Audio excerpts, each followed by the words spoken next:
comme je vous ai dit, donc je vis en Algérie. Oui, Et ma question va se rapporter un petit peu au Maghreb oui, et à la conscience radicale. Donc d'abord, ce que j'aimerais demander, c'est surtout dans le climat actuel, c'est-à-dire que il y a une certaine, on peut sentir une certaine schizophrénie un petit peu. On a donc Fidel Castro, on va pleurer Fidel Castro, mais on va nous enseigner quelque part que ce pourquoi, bon, entre guillemets, hein, il s'était battu, c'est le diable, c'est la destruction de Dieu. Et puis aussi, on a la Palestine, Terre Sainte, et on va, c'est-à-dire vraiment pleurer cette Palestine-là, mais par contre, abreuver à la TV française surtout, on va pleurer aussi, enfin pas pleurer, mais être vraiment accablé par la perte des présidentielles par Hillary Clinton. oui. Donc il y a des choses comme ça, et je me demandais si, au-delà du premier, de la première qualité du Maghreb comme armée de réserve du capital, est-ce qu'il y a une possibilité d'éveiller ou juste que la conscience s'éveille ici? Sachant qu'il a existé à un moment donné un lettrisme algérien, par exemple. Et si vous Est-ce qu'on voulez, peut tenter d'élargir tout ça? moi j'ai des contacts dans différents pays et aussi en provenance du Maghreb. Le problème, c'est de poser à travers Hegel et à travers Marx la problématique de la conscience radicale comme une problématique de conscience qui n'est pas arraisonnée par le lieu de sa provenance. C'est-à-dire que vous me dites, moi je suis à Oran, je suis en Algérie. Ça, c'est une spatialité dans l'apparaître. C'est une spatialité dans l'enfermement et dans les enclosures qui font que vous, vous êtes à Oran et moi, je suis à Paris. Mais ça n'est pas ce qui me définit. Ce qui me définit, c'est mon rapport existentiel, c'est mon rapport à la radicalité, de la radicalité des racines, du radical historique. Moi, j'ai depuis très très longtemps été dans des groupes radicaux au sortir de mai 68. Et dans ces groupes radicaux, il y avait des hommes qui venaient d'Afrique noire et il y avait des hommes qui venaient du Maghreb. Ils ne se considéraient pas comme être enfermés par l'enclosure du Maghreb ou par l'enclosure de l'Afrique noire. Ils avaient découvert les textes de Marx, les textes de Rosa Luxembourg, et ils étaient des consciences humaines universelles, de radicalité universelle. Quand Marx et Hegel disent que le projet de la radicalité humaine a émergé en Europe au XIXe siècle, ils font un constat, mais ce constat n'est pas une enclosure déterministe, ce constat, c'est le percevoir radical d'un mouvement dialectique radical. Nous ne sommes pas condamnés en la provenance de notre enfermement, de la même manière que un ouvrier canu à Lyon en 1834 n'était pas condamné à l'assujettissement dans les totems et les tabous du temps contemporain de son aliénation et qu'il pouvait prendre les armes contre toute la fossilisation économique et politique du temps de son enfermement, les hommes du Sud, et quand je dis les hommes, c'est bien évidemment les hommes et les femmes du Sud, ne sont pas condamnés à la temporalité qui existe aujourd'hui dans la pesanteur de ce Sud, parce qu'ils ont en eux une intelligence potentielle qui dépasse l'enclosure. Et donc, dans les années 70, dans les années 80, dans les groupes radicaux en France, on avait tous quelque part quelqu'un qui venait ou du Mali ou du Maghreb ou même du Macrais et qui avait dépassé cette pesanteur-là et qui avait découvert les textes de Marx. Et je sais qu'aujourd'hui, il y a en Afrique du Nord des gens qui lisent les textes de Marx, qui lisent les textes de Rosa Luxembourg. Alors, c'est pas avoir une vision européo-centriste, c'est avoir une vision subvertive centriste. C'est-à-dire que les textes de Marx, de Rosa Luxembourg, 1871-1920, ce ne sont pas des textes européens centristes. Ce sont des textes de la centralité subversive mondiale qui ont émergé en Europe parce que dans le cadre de la dialectique des forces productives de l'aliénation mondiale, c'est effectivement en Europe, entre 1840 et 1920, que toute la quintessence subversive de l'universalité mondiale s'est polarisée en lutte de classe pratique et en lutte de classe théorique. Mais c'est un patrimoine mondial de l'émancipation mondiale. Donc, à partir de là, même si effectivement Marx, dans son travail sur les temporalités immobiles et sur les temporalités dynamiques, a bien montré que la lutte de classe radicale du projet communiste radical n'avait pu émerger que là, cela où elle ne pouvait émerger que là n'est pas un point d'arrivée, c'est un point de départ. Et donc, ce point de départ fait qu'au fur et à mesure que le développement de l'histoire se fait, tous les hommes de la Terre sont appelés à l'auto-émancipation radicale contre l'aliénation, et tous les hommes de la Terre sont appelés à quitter les oripeaux des traditions de l'aliénation pour s'emparer des traditions de la subversion. D'accord. Maintenant, le premier souci, le premier obstacle que d'ailleurs, dans une adresse aux révolutionnaires de tous les pays, Debord avait vraiment souligné, l'international situationniste, c'était l'islam. C'était l'obstacle de l'islam. Et est-ce que c'est possible d'être musulman croyant et dans une démarche de critique radicale de l'état de choses existant donc. Ou est-ce que c'est radicalement antinomique? Alors, si vous voulez, le problème, c'est que quand on dit islam, on pourrait dire après christianisme, on pourrait dire après judaïsme, après on pourrait dire bouddhisme, après on pourrait dire taoïsme, on pourrait dire plein de choses. C'est-à-dire qu'à partir du moment où les communautés de l'être se sont mis en situation de dissolution, le sacral premier s'est déstructuré et il a produit les religions. Donc, le débat que Hegel, Marx ont sur la religion, c'est pas un débat qui vise à expliquer qu'il n'y aurait pas de sacralité, qu'il n'y aurait pas d'infini, qu'il n'y aurait pas d'être générique et qu'il n'y aurait pas de cosmos. Les manuscrits de 1944 sont un appel au soulèvement insurrectionnel pour retrouver la vie existentielle radicale de l'être générique.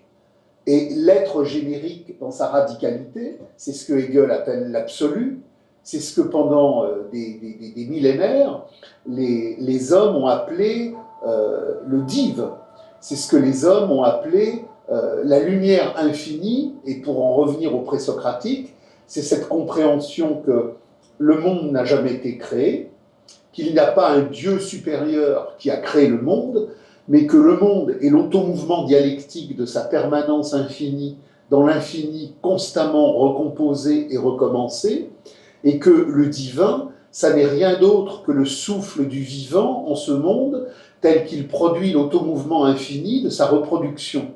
Donc, le débat qu'on peut avoir avec la problématique islamique, puisque c'est la problématique que vous avez soulevée, c'est pas la problématique du il n'y aurait pas de div, il n'y aurait pas d'infini, c'est que précisément les religions sont l'antithèse de l'infini, puisque ce sont des structures carcérales d'enfermement de la sacralité. Je dis souvent aux gens, quand vous allez visiter Lascaux, vous ne visitez pas une cathédrale religieuse, vous visitez une réalité immanente cosmique où il n'y a ni religion ni prêtre, puisque c'est le souffle du monde en son infini mouvement qui est reproduit sur les parois rupestres par une communauté humaine organique qui ignore la division, le travail, le pouvoir, l'argent, et donc le religieux et l'artistique. Donc, la religion, comme l'artistique, elle naît à partir du néolithique comme une division aliénatoire. Elle vient relier ce qui a été délié. Elle vient réunir ce qui a été désunifié. Donc, dans les communautés organiques il y a un souffle cosmique de l'être générique, c'est l'infini mouvement du divin sur la terre et sur l'infini cosmos.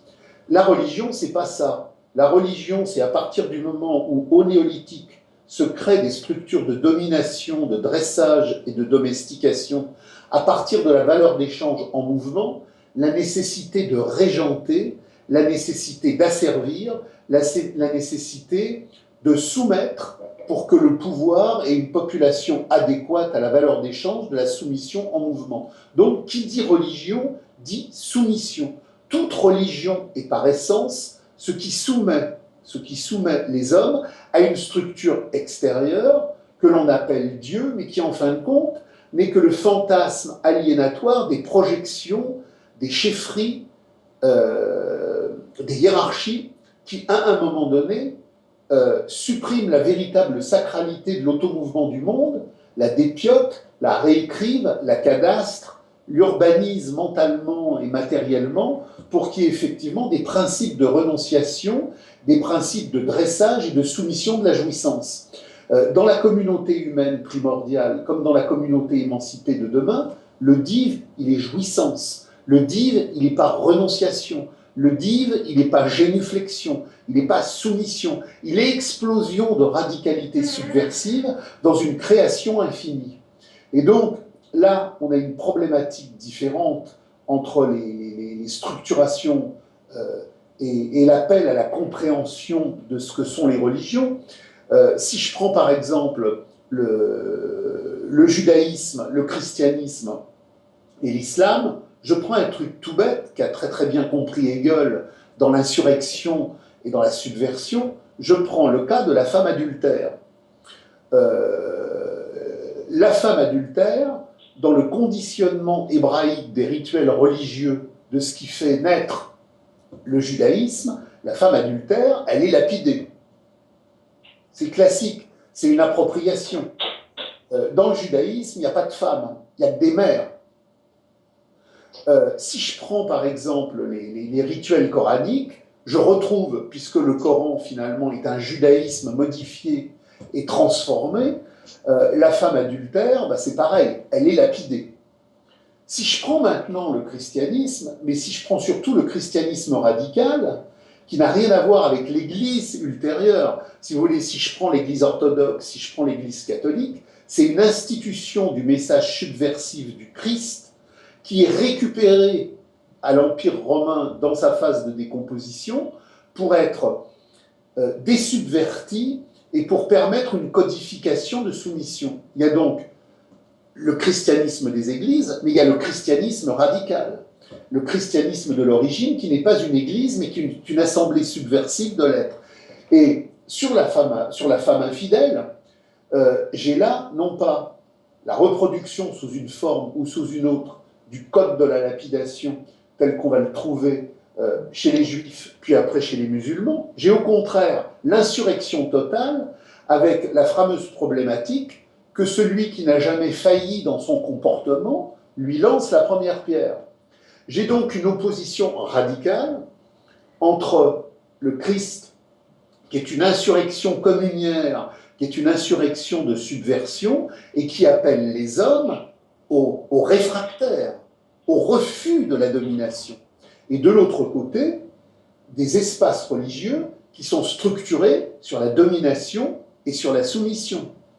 Dans le cadre de la communauté juive, comme dans le cadre de la communauté coranique, j'ai une communauté qui tourne autour des biens de ce monde et qui, puisqu'elle tourne autour des biens de ce monde, doit codifier des comportements juridico-religieux de soumission à la norme qui permet à la communauté de se reproduire. J'ai absolument pas une contestation subversive des biens de ce monde. La Houma a pour fonction, dans les codifications qui reproduisent la communauté juive, mais cette fois-ci d'une façon élargie, de bien gérer les biens de ce monde pour que le clément et le miséricordieux y retrouvent dans la codification de l'alliance les normes nécessaires à la reproduction des valeurs de l'échange matériel et de l'échange symbolique dans l'acte de religion qui fait acte de soumission au Créateur.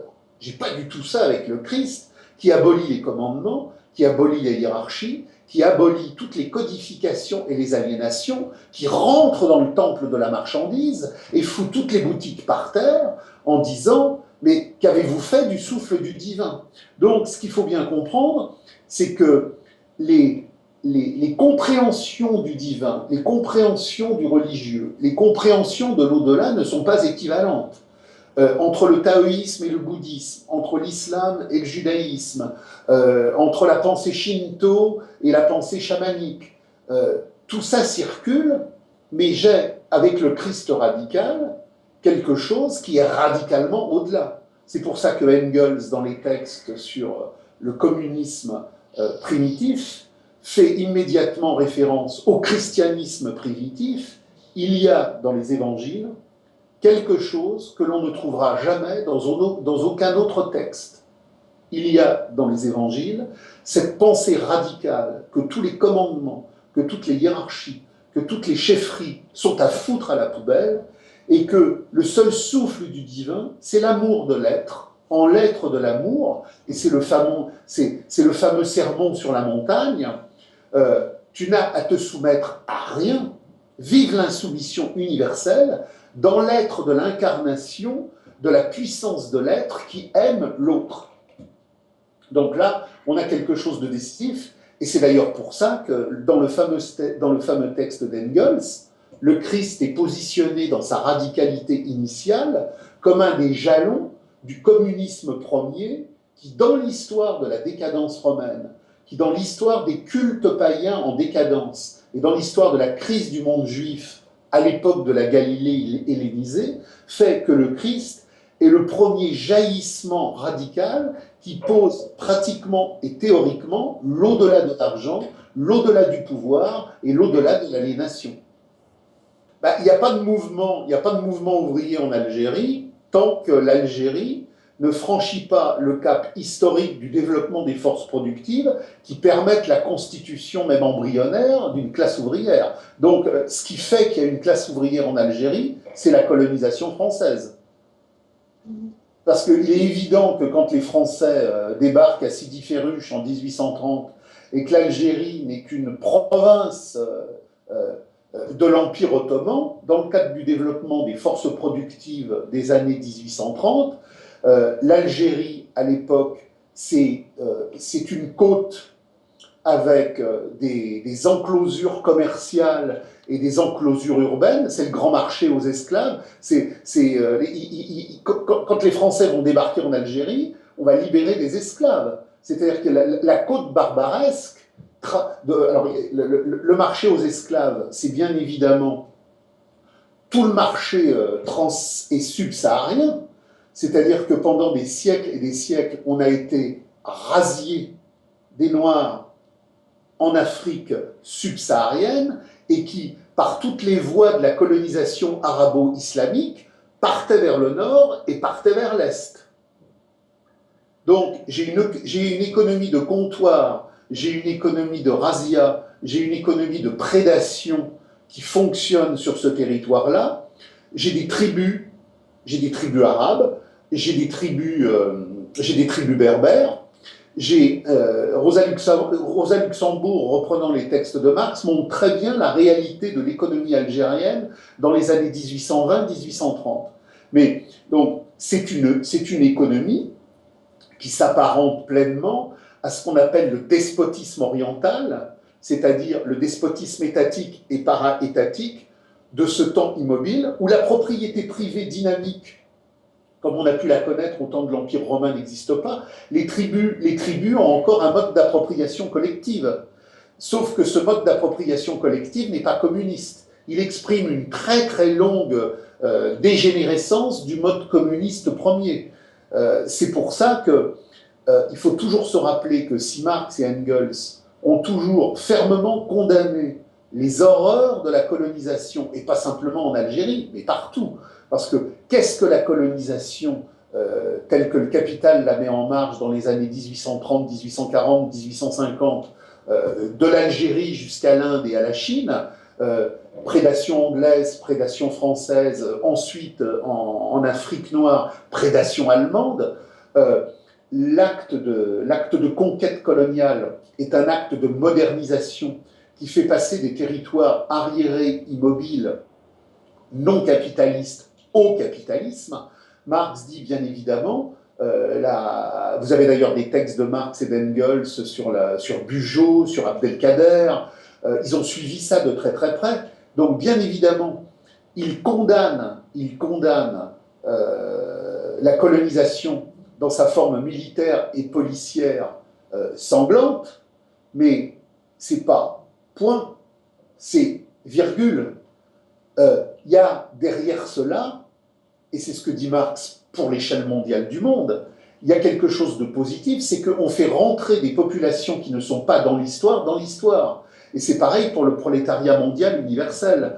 Du néolithique jusqu'à aujourd'hui, en 2016-2017, la marche historique du développement de la valeur d'échange est une horreur universelle qui a détruit des millions d'hommes dans le travail et dans la guerre, dans la souffrance, dans le sang et dans les larmes. Et le mode de production capitaliste, dans sa phase actuelle de dictature démocratique réalisée du capitalisme achevé, est la plus grande horreur que le monde ait connue. Sauf que cette horreur, qui est la plus grande horreur que le monde ait connue, elle a produit quelque chose d'essentiel qui s'appelle l'aliénation universelle.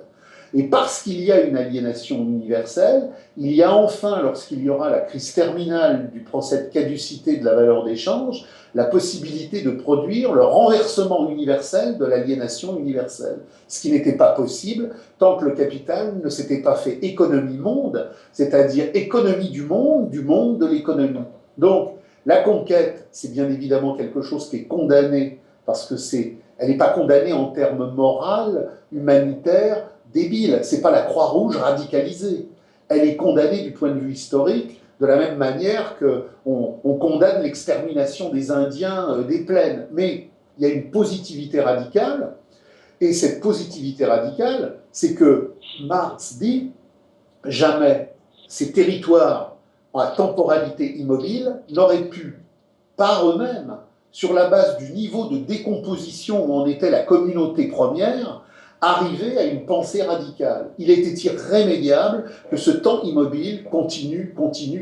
Et d'ailleurs, Marx dit, si les canonnières n'étaient pas venues détruire l'empire du milieu, la Chine aurait stagné dans une infinie reproduction statique et le temps de l'histoire n'aurait été que le temps de la passivité indéfiniment reproduit. Donc, la positivité de la colonisation qui va faire naître une classe ouvrière. C'est que précisément, des gens sortent de l'horizon étriqué du village oriental et de sa passivité endémique pour basculer dans l'histoire universelle. Et bien évidemment, au fur et à mesure qu'il va se créer une classe ouvrière algérienne, marocaine, tunisienne, le Maghreb rentre dans l'histoire.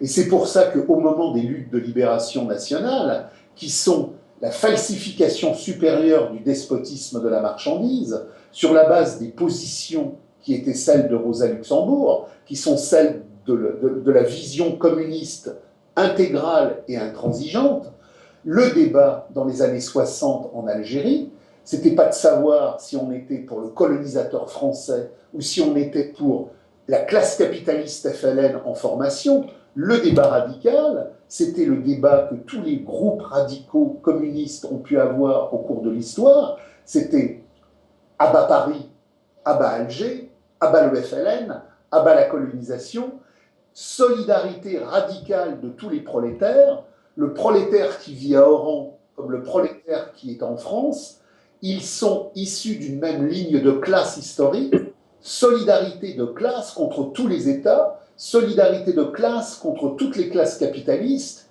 à bas De Gaulle, à bas Boumedienne, à bas Pompidou, à bas le FLN, la ligne radicale, c'est à bas tous les partis, à bas tous les États. Donc, tous ceux qui sont rentrés dans une mouvance ou dans une autre pour défendre un capitalisme contre un autre capitalisme représentent l'imposture réactionnaire de la dictature de la marchandise en mouvement. C'est pour ça que la seule ligne de classe, la seule ligne de radicalité subversive qui dit la vraie révolution, c'est nous sommes prolétaires, membre de cette gigantesque aliénation universelle qui s'appelle le prolétariat universel. Notre seul lien pour produire l'émancipation humaine, c'est l'abolition de la condition prolétarienne. Donc, prolétaire d'Alger ou prolétaire de Paris, tu n'as qu'un seul ennemi, c'est la marchandise universelle, et ton ennemi est dans ton propre pays, c'est ta classe capitaliste. Et c'est ça le vrai enjeu, c'est ça la vraie ligne de radicalité, et c'est pour ça que les luttes de libération nationale ont été une des plus grandes impostures du XXe siècle.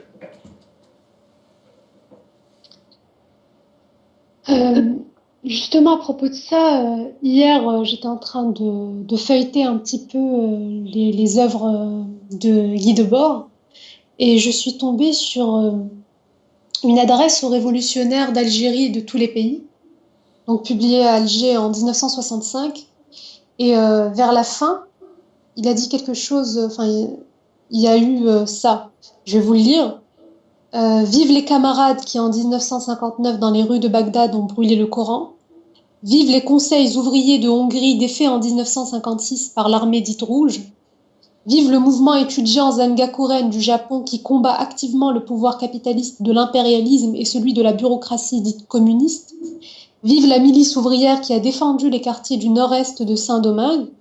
Vive l'autogestion des paysans et des ouvriers algériens. L'alternative est maintenant entre la dictature bureaucratique militarisée et la dictature du secteur autogéré étendue à toute la production et à tous les aspects de la vie sociale.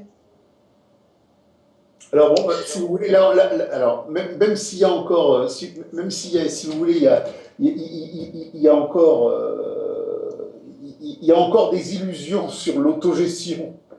Bon, oui. L'autogestion, ça n'est rien d'autre que l'autogestion de la merde marchande. Mais si vous voulez, ça se vendait à l'époque comme une innovation moderniste. Mais bon, au-delà de ça, parce que bon, après ces textes-là, il y a eu des textes beaucoup plus creusés, beaucoup plus profonds, et il y a eu une récusation radicale de l'autogestion, puisque l'autogestion, c'est la gestion. Qu'est-ce que c'est? Pardon? Qu'est-ce que c'est, justement, fondamentalement? Qu'est-ce que c'est que l'autogestion? Voilà, le texte de Pierre Nashua est très très intéressant, il remet les pendules à l'heure à ce niveau-là. Si vous voulez, le concept d'autogestion, quelque part, il renvoie à cette idée. Alors, il est posé historiquement quelque part sur une surdétermination qu'on pourrait rattacher à tout ce qui a été le néo-proudhonisme, le néo-bakouninisme, c'est-à-dire que c'est la fausse critique radicale.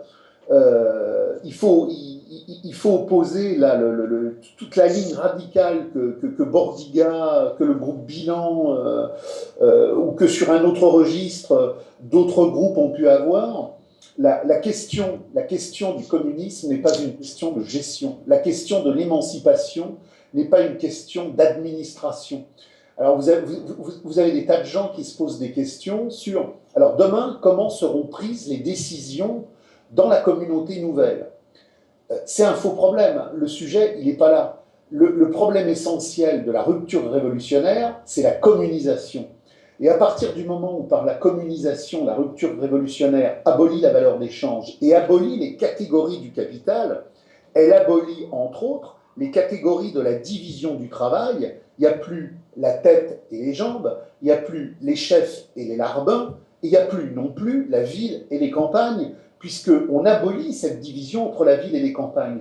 Donc, ce qu'il faut comprendre, c'est que l'autogestion, c'est la pensée la plus radicale du capital, quand par exemple les anarchistes qui n'attaquaient pas l'État et qui n'attaquaient pas l'argent disaient le projet révolutionnaire, c'est la terre aux paysans, l'usine aux ouvriers.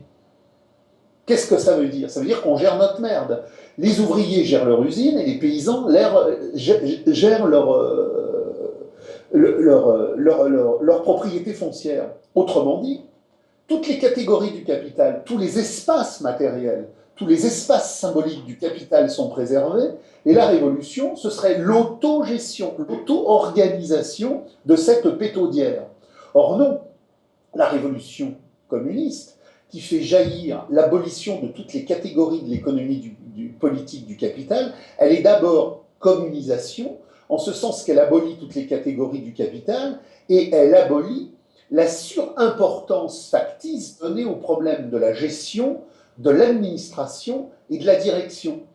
Donc, l'autogestion a pu, aussi bien en Algérie, pour faire emballage vis-à-vis des couches intellectuelles bobos de l'époque, où on a eu la même chose avec le titisme. On a eu la même chose avec l'autogestion yougoslave. On faisait croire qu'à partir du moment où les prolétaires exploités avaient un degré de participation à leur gestion en l'enfermement de leur aliénation et de leur exploitation, il y avait une positivité socialisante. Or, le problème, c'est que la question de la révolution, ce n'est pas la gestion des espaces, c'est la communauté du vivre. Donc, autogérer la merde du capital en la rénovant, en l'affinant, en l'adoucissant, en la rajeunissant, ça ne peut pas correspondre au projet radical. Et c'est bien pour ça d'ailleurs que, de la même manière que Marx et Engels avaient, dès les années 1850-1860, radicalement condamné l'étatisation des forces productives en montrant que l'étatisation des forces productives créant le capitalisme d'État, étatise l'aliénation de la valeur d'échange, mais n'émancipe absolument pas le prolétariat. Ils avaient déjà fait une critique radicale de tout ce qui était subséquent au néo-proudhonisme en montrant que les coopératives, les réseaux de gestion ouvrière directe, c'était une imposture. Donc, à bas l'État, à bas l'argent, la problématique, c'est pas l'autogestion, c'est pas l'auto-administration, c'est l'émergence d'une communauté humaine mondiale, sans argent et sans État, qui se produit les conditions de reproduction, mais cette production, elle est liée à l'être générique, elle est liée au cosmique du déployé, c'est pas un acte séparé. Quand les hommes vont reproduire la naturalité de leur reproduction en produisant des fruits, des légumes, c'est pas un acte de gestion, c'est un acte de transmission générique et cosmique qui abolit toute idée de gestion. Si vous voulez, quand Marx, dans le manifeste du Parti communiste et ailleurs, il parle de la dictature de la classe prolétarienne. Est-ce que cette dictature-là ne passe pas nécessairement par les conseils ouvriers et la formation d'une sorte d'autogestion ouvrière, avant l'abolition de la classe ouvrière? Alors, ce n'est pas une autogestion de la classe ouvrière, c'est ce que Marx appelle l'auto-organisation et l'auto-mouvement. Alors déjà, il faut toujours se souvenir que le manifeste est écrit dans les années 1840. Le manifeste est écrit dans les années 1840 en un temps qui correspond au regard de la méthodologie déployée par Marx et Engels pour la compréhension du devenir historique des forces productives de l'histoire, en deux temps. Il n'y a pas le mode de production capitaliste. Il y a le mode de production capitaliste dans son devenir, et ce devenir doit être périodisé. Le capital connaît deux temporalités, la domination formelle et la domination réelle. Et c'est décisif pour tout, parce que tout change à chaque moment selon que je suis en domination formelle ou en domination réelle. La domination formelle, c'est le temps où le capital n'est pas devenu lui-même, où il compose avec son antériorité et où il n'a pas produit le déploiement de sa maturité réelle. Il est déjà lui-même tout en n'étant pas hors lui-même. Et la domination réelle, c'est le capitalisme comme mode de production pur, entre guillemets, c'est-à-dire comme mode de production homogène, s'étant débarrassé de toutes les antériorités par lesquelles, effectivement, il a émergé. Ce qu'il faut comprendre, c'est que le mode de production communiste, comme mode de production révolutionnaire de la communauté humaine émancipée, ça ne sera pas, il l'explique très bien dans l'idéologie allemande, une temporalité gradualiste de plusieurs siècles, parce que le prolétariat est déjà la force historique de l'histoire, maintenant présente et totale. La bourgeoisie, c'est rien du tout au XIe siècle. La bourgeoisie, ça commence à grossir au XIIIe siècle. Le devenir du capital, il lui a fallu, à partir du néolithique et à partir de l'émergence de la valeur d'échange, des siècles et des siècles pour pouvoir déjà dans le cadre de la grande révolution urbaine italienne des XIIIe siècle, faire jaillir le pré-capitalisme. Mais avant le XIIIe siècle et la révolution médiévale capitaliste des grands positionnements, Florence, Venise, etc., le capitalisme, il travaille embryonnairement en souterrain. Il va falloir, entre le XIIIe siècle et la révolution de 1789, plus de 6 siècles pour qu'on arrive à ce que, par exemple en France, ça a eu lieu un siècle plus tôt en Angleterre, à une formalisation sociale et politique clairement en mouvement de capitalisme. Donc tout ça a été très très long. Et donc, pendant des siècles et des siècles, le capitalisme a vécu en domination formelle. Et on atteindra la domination réelle quand l'impérialisme s'étant totalement approprié la totalité des espaces matériels et symboliques, le grand carnage de la guerre de 14 éclatera. Donc quand Marx, avec Engels, écrit le manifeste, dans les années 1840, on est en pleine domination formelle, et Marx sait que la révolution communiste n'est pas possible, puisque la révolution communiste n'est possible qu'en tant qu'elle est le processus de renversement dialectique du capital par le progrès qui produit le procès de caducité de la valeur d'échange. Donc, le prolétariat a émergé à partir du moment où la bourgeoisie a pris clairement le pouvoir dans ces années 1840, avec les grandes fractures, révolution de 1830, révolution de 1832, révolution de 1848, on marche vers la commune. L'Europe est constamment en situation d'incendie social, et il y a donc, par le manifeste communiste, la manifestation théorique claire, qui a une compréhension du sens de l'histoire, qui a une compréhension du mouvement réel de l'histoire, et que les minorités communistes radicales positionnent des axes d'intervention. Et à l'époque, puisque la révolution n'est pas possible, Marx soutient de manière critique le développement du capital, puisqu'il sait que le développement du capital, par ses accélérations, va aboutir à un moment donné à l'auto-renversement du capital. Et il pose la question de mesures transitoires, qui sont des mesures par lesquelles, puisque le prolétariat n'a pas encore la force de son autonomie radicale, d'appuyer les camps progressistes du capital qui permettent d'aller plus vite, croit-il, vers l'émergence de la domination réelle. Bon, bien après, des groupes radicaux, à la suite de Marx et de Engels, montreront que là, il y a quelque part une faille expositionnelle, parce que les mesures transitoires n'ont servi à rien, elles ne servaient à rien. Par contre, elles ont permis de possibiliser une opacité sur lequel les réformismes de la Deuxième Internationale et de la Troisième Internationale se mettront en mouvement en disant finalement il peut y avoir quelque part des étapes de transition qui ménagent le capital, etc., etc. Marx très vite va comprendre ça, et ce qui est très intéressant, c'est pas de lire le manifeste, mais c'est de lire les introductions successives par lesquelles, chaque fois qu'est republié le manifeste, Marx et Engels disent, là, au niveau de toute une série de mesures, de visions et de relations critiques à l'histoire, on est complètement dépassé par le développement de l'histoire, et tout ça, c'est à foutre à la poubelle.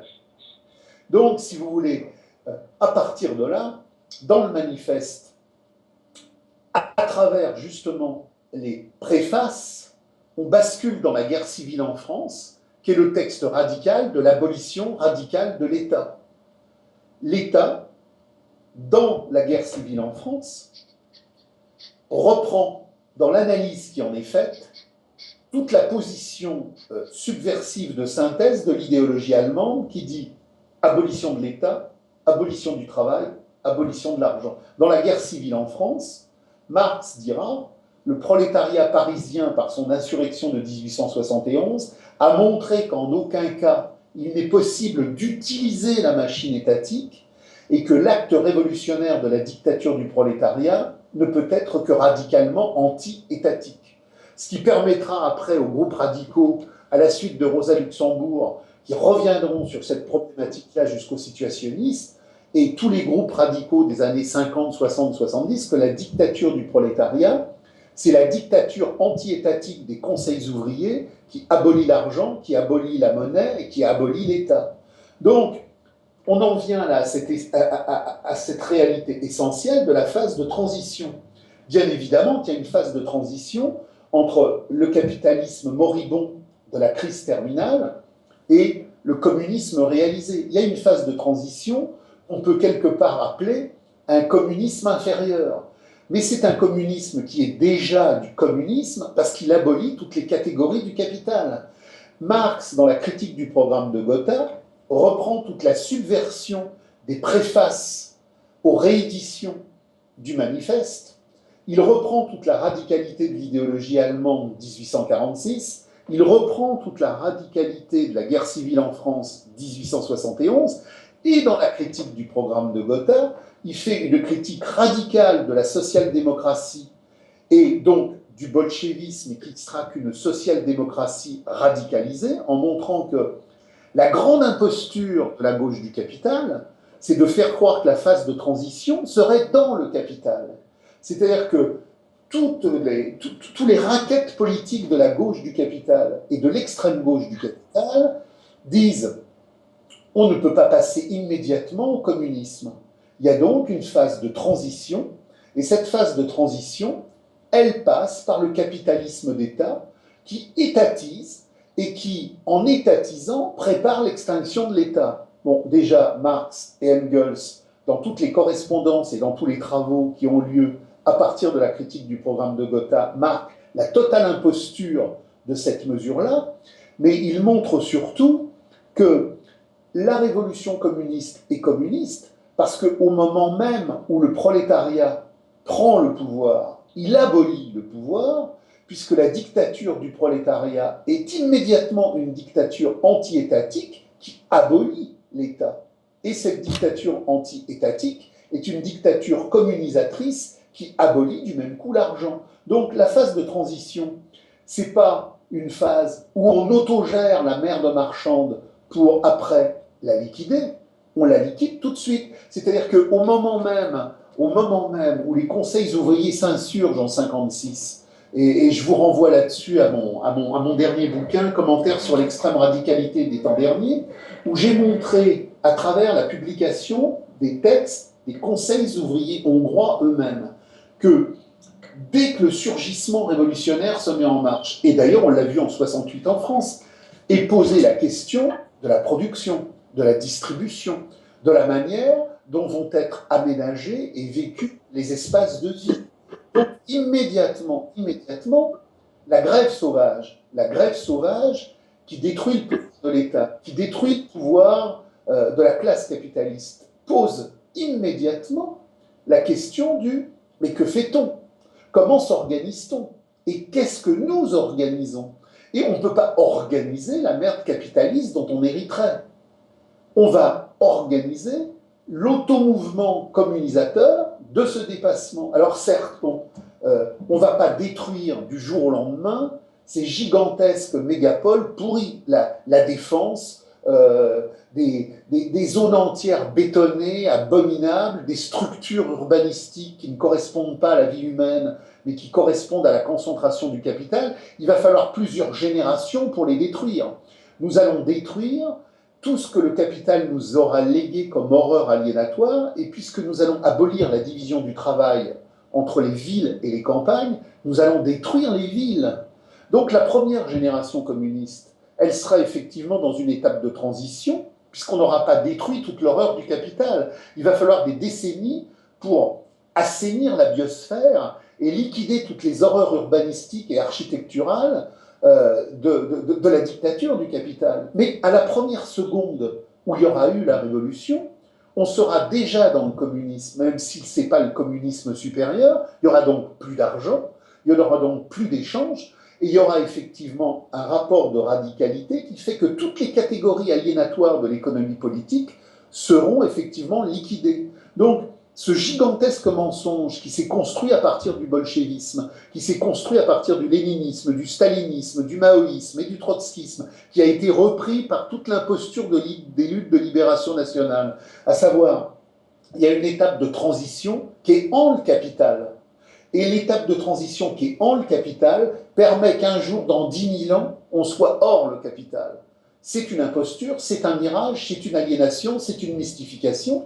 Et Marx, dans toute son œuvre et dans toute la projection méthodologique dont nous venons de parler, l'a parfaitement bien ciblée. La phase de transition est déjà dans le communisme.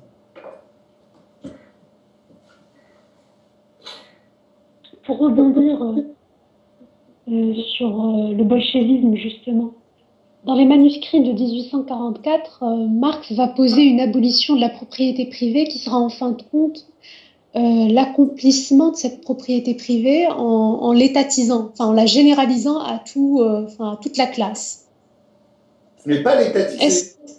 Sans l'étatiser, c'est-à-dire qu'il parle d'une abolition pas encore positive et d'un communisme grossier qui fera qu'on vivra vraiment toute l'ignominie de la propriété privée à son apogée.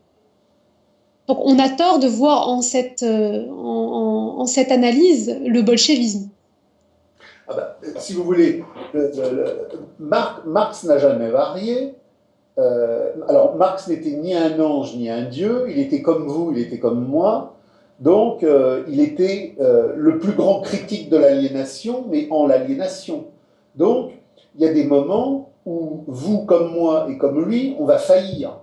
Marx a une vision dialectique radicale, il comprend très bien que la crise du capital, c'est en domination réelle réalisée, et comme il a écrit le 6e chapitre du Capital sur la cybernétique et l'automatisme machinique du capital totalitaire qui ne naît qu'au XXIe siècle, il sait très bien que la révolution, c'est pour dans très très longtemps. Ceci dit, impatience narcissique, opacité méthodologique, orgueil de la posture, crise de 1857, il dit ça y est, ça vient, ça vient, ça vient. Donc, il est comme vous, il est donc comme moi, entre la vision objective radicale et parfois des émulsions à l'écume des choses où on croit que ça va arriver, il est pris dans un délire qui fait que, alors même qu'il sait que c'est pas possible avant des siècles, il dit ça y est, ça arrive.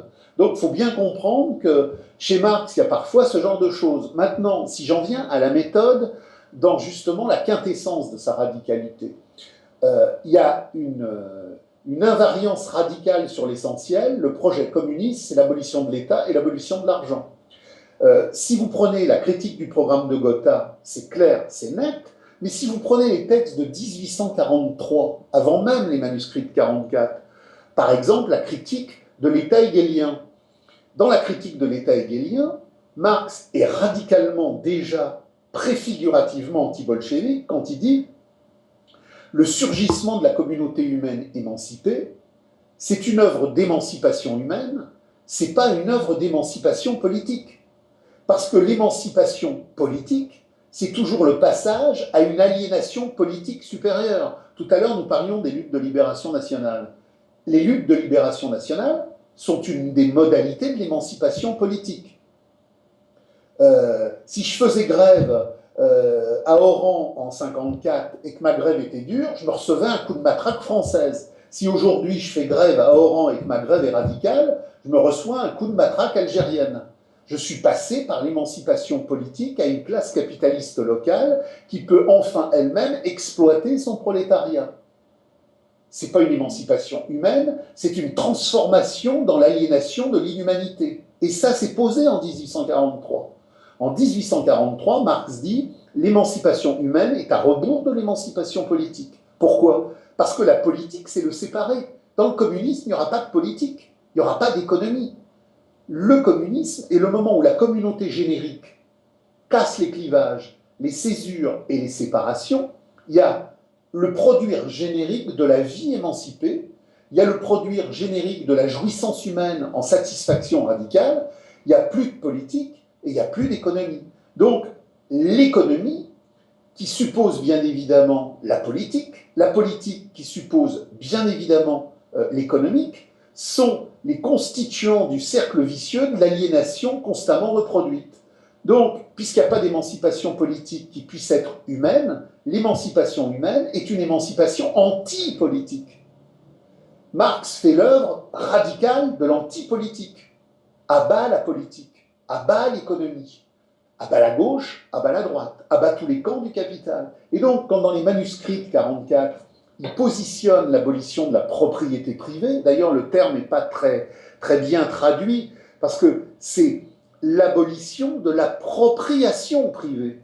Mais l'abolition de l'appropriation privée, qui abolit la propriété privée, abolit aussi la propriété d'État, puisque la propriété d'État est une forme de l'appropriation privée.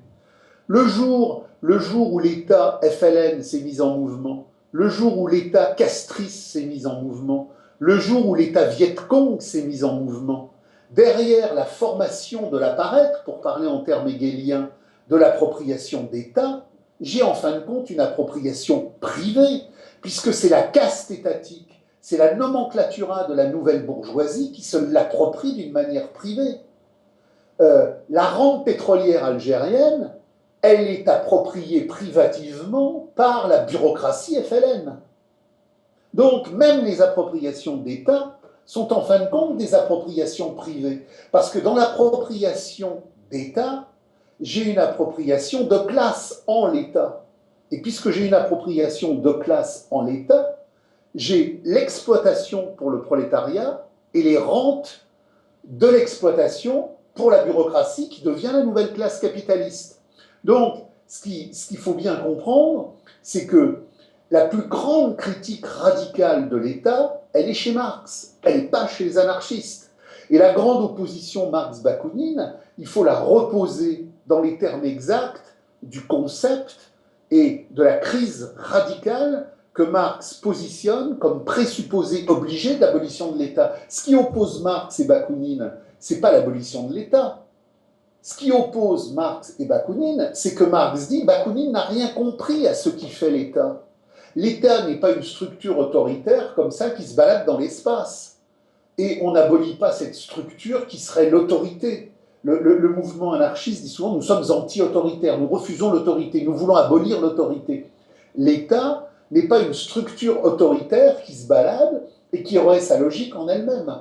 L'État est le produit d'une grande dynamique aliénatoire qui résulte de la valeur en mouvement à partir des échanges néolithiques. L'État intervient en tant que sphère politique pour tenir la sphère économique à partir du moment où il y a une sphère économique éclatée, divisée, scindée par des affrontements sociaux et par des affrontements de classe. L'État est la synthèse qui vient relier ce qui est brisé, ce qui est délié et ce qui est en scindement universel. Donc, à partir du moment où Marx comprend ça, il dit à Bakounine, mais on ne peut abolir l'État que par la communisation. C'est précisément parce qu'on tue la dynamique aliénatoire de la valeur d'échange en mouvement que l'abolition de l'État prend son sens. Donc, les anards, ils sont apolitiques. C'est pour ça qu'ils vous parlent d'une révolution en Espagne où la CNT avait des ministres, parce que précisément, puisqu'il y avait des ministres dans l'État, l'État n'était plus mauvais. Sauf que même avec les ministres de la CNT en l'État, finalement, les barricadiers, les insurgés, ceux qui sur le terrain se battaient pour la communisation et l'abolition de l'argent, ont été écrasés par la gauche du capital avec la complicité des ministres de la CNT. Marx, lui, est opératoirement dans la stratégie réelle qui va à la matérialité objective du contenu de la chose qui est posée, et il dit, il répète, c'est parce qu'il y a l'abolition de l'argent dans la radicalité du mouvement subversif qui a effectivement la possibilité radicale d'abolir l'État. Et c'est parce que la révolution est anti-économique qu'elle peut être anti-politique.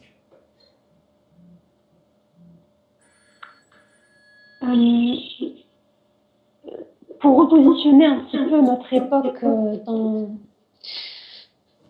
dans ce contexte-là, Marx, dans le 18 Brumaire de Louis Bonaparte, il dit quelque chose de très intéressant pour rejoindre Hegel quant à la vérité qui n'émerge qu'à un public mûr et qui ne peut apparaître que lorsque le public sera mûr. Il dit « Les révolutions prolétariennes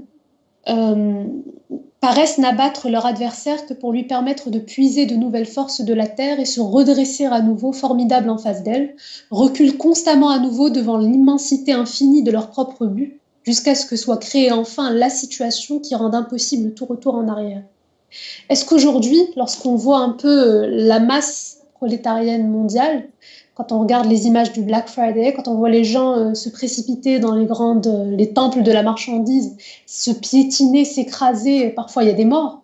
Donc, est-ce que dans ce climat-là, ce qui est vraiment possible, ou est-ce qu'on est au paroxysme vraiment de l'aliénation?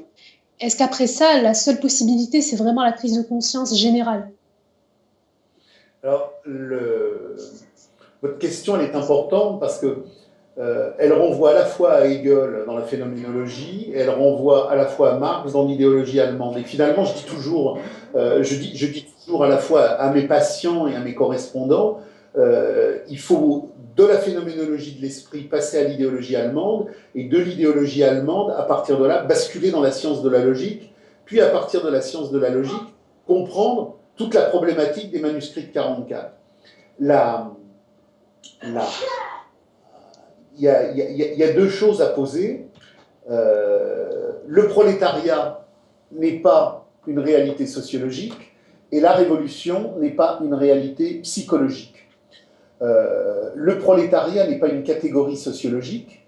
Il y a toute une bande de clowns universitaires qui, dans les années 70-80, vous disaient le prolétariat a disparu parce qu'en Europe, les blouses bleues et les mains noires disparaissaient sociologiquement et que, à la fois par la cybernétique du capital que Marx avait parfaitement bien prévu et par les délocalisations, il y avait effectivement toute une série de fermetures, les hauts fourneaux, la sidérurgie, etc. Donc, la catégorie sociologique universitaire du crétinisme de la marchandise, classe ouvrière, avait disparu.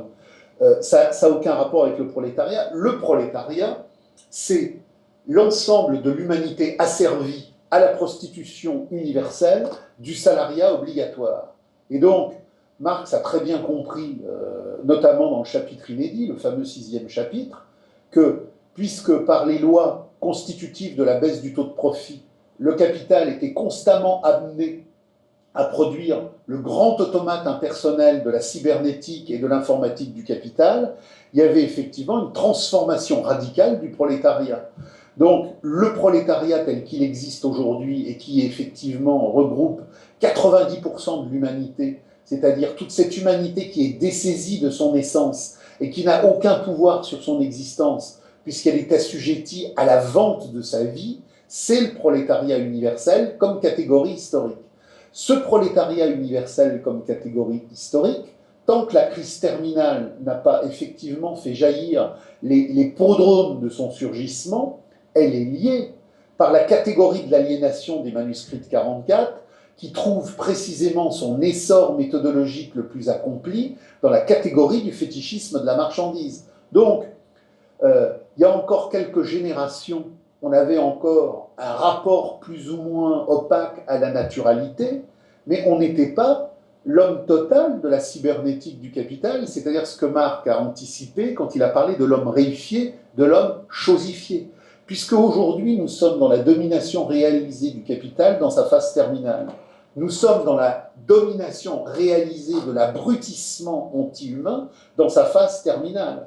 Donc, les phénomènes de délire sur les soldes, tous les phénomènes de délire, il n'y a pas que les soldes, il y a la sexualité, il y a la bouffe, il y a le sport. L'homme aujourd'hui est totalement un hors-sol de l'être générique. L'homme aujourd'hui n'a plus qu'une apparence d'humanité, puisqu'il est devenu la simple carcasse du temps aliénatoire de la dictature universelle de la marchandise démocratique. Donc, on n'a jamais eu autant d'hommes abrutis en termes de qualité d'abrutissement et en termes de quantité dans la diffusion de cet abrutissement sur des millions et des millions de sujets humains décérébrés et déshumanisés. Donc, cette compréhension historique, à travers domination formelle, domination réelle, elle est décisive. Donc, il n'y a jamais eu autant d'aliénation, il n'y a jamais eu autant d'abrutissement, parce qu'on est au paroxysme de la conscience fausse dans justement ce mouvement d'extériorisation de la contradiction, valorisation, dévalorisation. Mais dans le même temps, comme on est au maximum de cette contradiction dans le cadre de ce que Marx a montré justement dans le 6e chapitre, on est au moment où le capital a à la fois l'homme le plus abruti, enfin construit, Mais la dialectique du capital, ce n'est pas la relation de la marchandise inerte à l'homme abruti. Ce sont les lois de développement des forces productives aliénatoires. Et là, on en revient à la matrice globale du capital sur travail vivant, travail mort, baisse du taux de profit, incrément de valeur. Et on en revient aux lois objectives de l'impossibilité pour le capital de pouvoir continuer à se possibiliser dès lors que la contradiction entre le travail vivant et le travail mort est telle que tout le développement des antinomies constitutives de sa valorisation en le procès de la valeur d'échange deviennent impossibles. Donc on est entré, certes, dans le plus grand abrutissement humain qu'on n'avait jamais vu, mais dans le même temps, on est entré dans la phase de la plus grande contradiction entre ce qui fait la possibilité du capital et ce qui fait son impossibilité, étant compris que c'est ce qui le possibilise qui va l'impossibiliser. Donc on est en train d'entrer dans les points les plus tendus, dans les points les plus méticuleusement impossibles de la possibilité du capital. Donc à partir de là, l'abrutissement, le désabrutissement, ce ne sont pas des données psychologiques qui renverraient à l'éducation, à la compréhension. Les gens ne vont pas d'un seul coup comprendre parce qu'on leur explique. Les gens vont comprendre parce que dans l'objectivité historique de ce qu'est la classe comme réalité historique, il va y avoir une réalité historique de renversement de la conscience. Les gens sont abrutis parce que dans la dictature démocratique de la conscience fausse, les assises matérielles de la conscience fausse sont enfin arrivées au point où leur reproduction est le tout du monde. Leur reproduction est le tout du monde. Aujourd'hui, on peut acheter des bébés sur Internet, le sperme est une marchandise, l'ovule est une marchandise, tout a été marchandisé jusque dans les émotions existentielles les plus intérieures de l'être. Donc l'homme est véritablement l'homme marchandise. Mais précisément parce que le capital a tout conquis, il est arrivé au point où son apogée est son périgée. Puisqu'il a tout conquis, il est extrêmement puissant, il est extrêmement fort, mais il est entré dans le point de sa plus grande faiblesse. Et cette faiblesse, c'est que précisément la conscience fausse, qui n'est pas une donnée psychologique collective, la conscience fausse, c'est une donnée historique totale. La conscience fausse, il faut comprendre Hegel, il faut comprendre Marx, c'est ce qui résulte idéologiquement de la matérialité du capital comme mode de production et de reproduction de l'entité absolue du vivre humain. Donc, à partir du moment où la crise du mode de production capitaliste, en tant que contradiction, valorisation, dévalorisation, va voir les assises matérielles de ce qui produit la conscience fausse se rendre impossible à elle-même, la conscience fausse va se dissoudre elle-même. Qu'est-ce qui se passe? Qu'est-ce qui se passe en mai 68? Mai 68, c'est quelque part le grand prologue de ce qui va survenir quand la crise terminale, dans les décennies qui viennent, va exploser. 68, c'est une toute petite crise à un moment où le chômage a doublé, à un moment donné où toutes les restructurations issues des 30 Glorieuses sont en train de s'invalider, et des millions de gens qui, en 67, malgré leur malaise, malgré leurs inquiétudes, malgré leurs incertitudes, se posaient des questions, demeuraient soumis. Et 68, parce qu'il y a une accélération de la temporalité crisique, voit des dizaines de millions de gens qui, même inquiets, demeuraient passifs, se mettre à bouger dans une activité critique de parole, de transformation, d'imagination, de rencontre. Alors bien évidemment, on est en 68 et on est très loin de la crise terminale.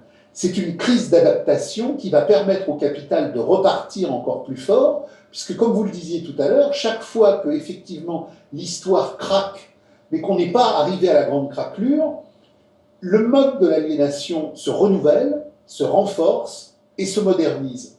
Mais ce qu'on a vécu en 68 sur une courte période, ça nous permet de comprendre d'une manière extrêmement claire ce qui se passera au moment de la crise terminale sur une longue période. Les gens en 68, dans la spontanéité de l'automouvement de la matérialité de leur vie quotidienne, sont passés de la conscience soumise fausse à la conscience insurrectionnelle, vraie et critique. c'est la matérialité de la situation qui a fait bouger la conscience. Parce que la conscience, c'est jamais la conscience. C'est la conscience de quelque chose. Et notre conscience, c'est la conscience de notre situation sociale, de notre situation affective, de notre situation amoureuse, de notre situation historique. Nous sommes la conscience du mouvement de notre existence. Et puisque le mouvement de notre existence a résonné dans le capital et a résonné dans la conscience fausse, il est normal que vous ayez effectivement tous ces abrutis qui se précipitent au moment des soldes. Mais le jour où ça va craquer, les mêmes abrutis qui se précipitent au moment des soldes seront dans une situation où la conscience de leur expérience sera dans le craquet de ce qui fait la reproduction de l'assise matérielle. Donc la révolution, c'est pas le moment où les abrutis qui vont dans les soldes changent, c'est le moment où les abrutis qui vont dans les soldes changent parce que la matérialité de leur expérience quotidienne s'effondre. Et la quotidianité du capital qui rentre en crise, c'est la quotidianité du spectacle des perceptions qui entre en crise. Donc même le type le plus aliéné, même le type le plus abruti, dans la gigantesque craquelure des matérialités de son quotidien, il est amené à se poser des questions.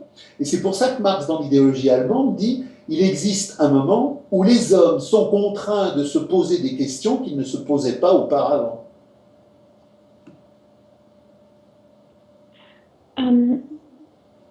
Donc, sachant qu'aujourd'hui, en fait, nous vivons dans la société du spectacle, toute vie, de la plus modeste à la plus extravagante, n'est plus vécue en authenticité, mais en mystification. Est-ce que l'humanité telle qu'elle est aujourd'hui, elle constitue l'abstraction, enfin la réalisation de l'inversion hegelienne? L'abstraction de l'homme vivant au profit des spéculations économiques et philosophiques. Et en cela, est-ce qu'elle ne risquerait pas, le moment venu, de faire de la pratique même, de la révolution même, à la manière feurbachienne, une abstraction? Alors, si vous voulez, l'homme contemporain est l'homme aliéné, le plus aliéné que l'histoire humaine ait jamais connu. À partir du moment où, au néolithique, l'homme perd la communauté immanente de son être générique, il s'aliène. Il devient alienus, il devient autre à lui-même. Hegel parle de l'étrangéité. Il est dans l'étrangéité à lui-même. Mais il est évident que tout le temps de la domination formelle du capital, même s'il a constitué une humanité aliénée, n'a pas constitué une humanité aliénée au point où la dépossession qui résulte de l'aliénation aurait produit l'anti-humain. Pendant des siècles, j'ai des humains aliénés, mais qui demeurent quelque part encore génériquement des humains. Ils sont des humains aliénés. Et ils sont des humains aliénés dans la catégorie historique qui fait que ce sont des humains aliénés, mais dans leurs émotions, dans leurs imaginaires, ils demeurent des humains.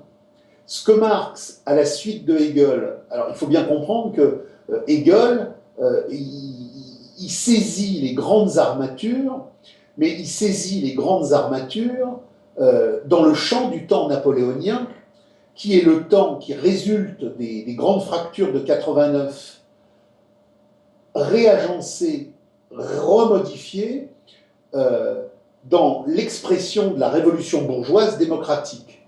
Donc, Hegel voit beaucoup de choses, il va même jusqu'à percevoir dans certains textes le mouvement naissant du prolétariat, mais il ne peut pas avoir la plénitude de compréhension de la matérialité objective qu'aura Marx, parce que Hegel est l'homme de son temps, comme Marx est l'homme de son temps, comme nous sommes les hommes et les femmes de notre temps, et pour saisir la radicalité subversive définitive qui surgit par le prolétariat, il ne fallait pas écrire à l'époque de Napoléon, mais il fallait effectivement écrire à l'époque des barricades de juin 48. Donc, Marx accomplit Hegel en le renversant dans le cadre d'une subversion totale antipolitique, puisque Hegel aboutit à l'état rationnel, alors que Marx aboutit à l'abolition de tout État. Mais cette problématique-là, elle nous permet de comprendre que Marx, qui est ce point de jonction radical, les présocratiques, Hegel, toute la matrice des luttes de classe, Marx saisit que l'on va vers l'anti-homme.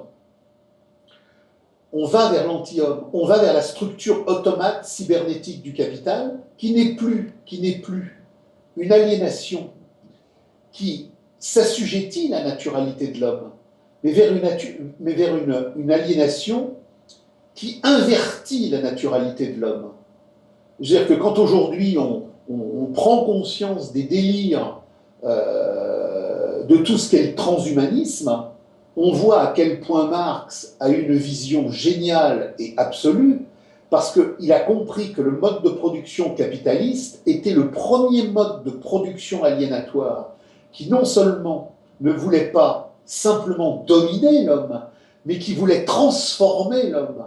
C'est-à-dire que de l'Empire romain jusqu'à Philippe le Bel, et de Philippe le Bel jusqu'à Turgot et Necker avec Louis XVI, j'ai des mécanismes d'aliénation, d'exploitation, d'extorsion, de domestication, mais ce sont des systèmes qui veulent encore que l'homme soit un homme, puisque l'objet de ces structures, c'est d'aliéner et d'exploiter l'homme.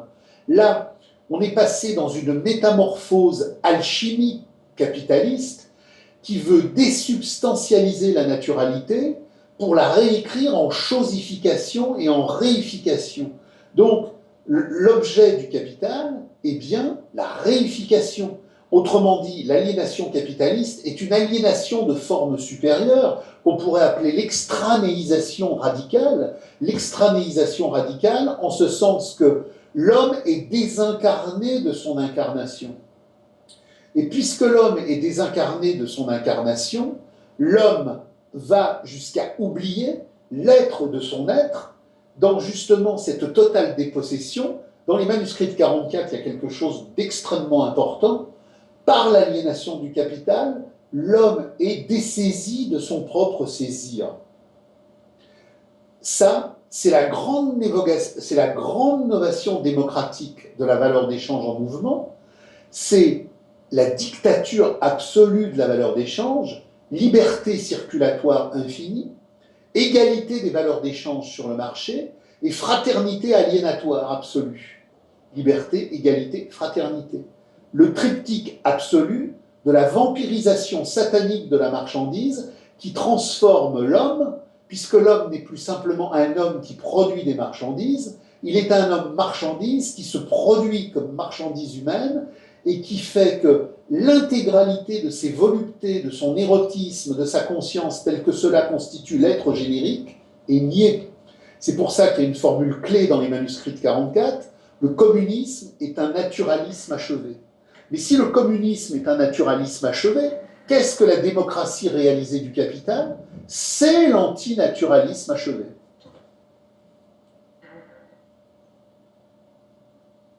Il y a autre chose aussi par rapport à Hegel. Lorsque Marx critique la pensée politique d'Hegel, il parle donc d'inversion. Voilà. Donc, pardon? Oui, je dis voilà, c'est ça. Donc, il fait de l'État le vrai présupposé. Je vais faire marcher la dialectique hegelienne sur ses pieds alors qu'il l'a fait marcher sur sa tête. Oui. Donc, quand il fait de l'État le vrai présupposé de la société et de l'idée le réel effectif en lieu et place du peuple. Voilà. Lorsque nous, aujourd'hui, on plonge dans la science de la logique, par exemple, sachant que même du mot logique, on n'a plus la même acception, maintenant que la logique formelle a vraiment colonisé tout le réel scientifique, comment est-ce qu'on peut échapper au mysticisme logique, à l'inversion idéaliste? Alors, si vous voulez, il y a deux logiques. Il y a la logique scientifique du quantum dictatorial de l'obscurantisme. Hegel fait une critique radicale des mathématiques. Je ne sais pas si vous avez vu dans la science de la logique et dans la phénoménologie de l'esprit, il y a une critique radicale des mathématiques, quelque part, qui rejoint ce que dit Bordiga, quand Bordiga dit « ah bah la science c'est le pire des obscurantismes ». Qu'est-ce que la science? La science est un savoir extrêmement efficient, puisque c'est la dictature de la valeur d'échange en mouvement qui, à partir d'expériences reproductibles en laboratoire, trouve la pertinence de rentabiliser l'espace adéquatement à la dictature du quantum. Dans la science, il n'y a pas de qualitativité, ou plus exactement, quand la science parle de qualitativité, c'est par rapport au diktat du quantum. Qu'est-ce qui fait qu'il ne peut pas y avoir de science humaine? Il ne peut pas y avoir de science humaine parce qu'il y a quelque chose chez l'homme qui s'appelle l'intentionnalité radicale. Je peux bâtir un savoir scientifique aliénatoire pour rentabiliser les plantes parce que les plantes ont un mouvement inerte de reproduction sans intentionnalité. C'est ce que montre d'ailleurs Hegel quand il parle de la fleur dans la phénoménologie de l'esprit. La fleur se reproduit à l'infini du mouvement des fleurs et la fleur n'a pas d'histoire. La fleur a un mouvement, mais elle n'a pas d'histoire. Et quand on vous parle d'histoire des espèces ou quand on vous parle d'histoire des végétaux, on entend par là que l'homme retrace le mouvement de ces espèces en fonction du mouvement naturel qui est le leur et en fonction des paramètres de transformation qu'il y a apportés par la manière dont lui, dans son espace social, les a pris, reposés, recomposés. Mais à l'état premier, dit Hegel, la nature n'a pas d'histoire. La nature n'a pas d'histoire. Et c'est parce que la nature n'a pas d'histoire que la science, qui est la science du quantum dictatorial de la valorisation des espaces, peut produire un savoir scientifique, c'est-à-dire un savoir de reproduction inerte. La science élabore des hypothèses, elle les expérimente et elle les valide parce qu'au bout d'un certain nombre de quanta reproductibles, elle peut dire c'est vérifié, ça marche. Et ça marche dans la dialectique de la valeur d'échange, de la rentabilisation. Il ne peut pas y avoir de science en matière d'histoire et donc de science en matière humaine parce que le substrat radical de la phénoménologie historique de l'esprit humain et en termes individuels et en termes collectifs, c'est l'intentionnalité. Et l'intentionnalité fait que le devenir humain change à chaque seconde. La société algérienne, la société française, au moment même où on parle, dans le cadre de la baisse du taux de profit, dans le cadre de la décomposition économique et sociale, voit jour après jour l'État FLN s'effondrer progressivement et l'État de la Ve République française s'effondrer progressivement. Tout le monde attendait Juppé et finalement on a Fillon. Dans la structuration de la crise du capital, tout s'érode, tout s'use, tout se positionne en filaments décrépits. À chaque seconde, ça bouge. Et à chaque seconde, il y a de l'intentionnalité en mouvement en termes d'aliénation ou en termes de contre-aliénation. Donc il y a une science physique, chimique, du capital, des rendements spatiaux à rentabiliser. Il n'y aura jamais de science de l'histoire humaine parce qu'à chaque seconde, l'intentionnalité humaine qui produit du nouveau dans la contradiction aliénation-désaliénation rend impossible l'équation d'une reproductibilité inerte propre justement au monde de la non-histoire de la nature. Donc ça c'est le point premier en méthodologie qui est décisif. Et après, à partir de là, c'est la compréhension du moment où la dialectique hegelienne se sépare de la dialectique marxienne. Alors, je fais exprès d'employer une formule qui n'est pas bonne. Il y aurait une dialectique hegelienne et il y aurait une dialectique marxienne. Comment se séparent-elles? Finalement, elles se séparent parce qu'elles ne se séparent pas, et elles ne se séparent pas parce qu'elles se séparent. Quand Marx dit qu'il renverse la problématique hegelienne, il renverse la problématique hegelienne, non pas pour la dépasser, virgule, mais pour la dépasser, virgule, dans un acte de conservation. Dans un acte de conservation. Et il faut toujours se souvenir que Marx, entre les Grundrisse et le Capital, n'a pas cessé de buter sur la forme apparaître, sur la forme essence, sur la forme concept. Il est revenu là, il est reparti là. Constamment, il y a eu un bouillonnement dans la difficulté des contradictions historiques qui font la dialectique productive des forces productives de l'histoire. Et c'est parce qu'il a retrouvé un exemplaire de la science de la logique de Bakounine, il l'écrit à à Engels, que d'un seul coup, il a eu le tilt phénoménologique du « la vérité s'inscrit en apparence » qui permet de cadrer toutes les problématiques du capital.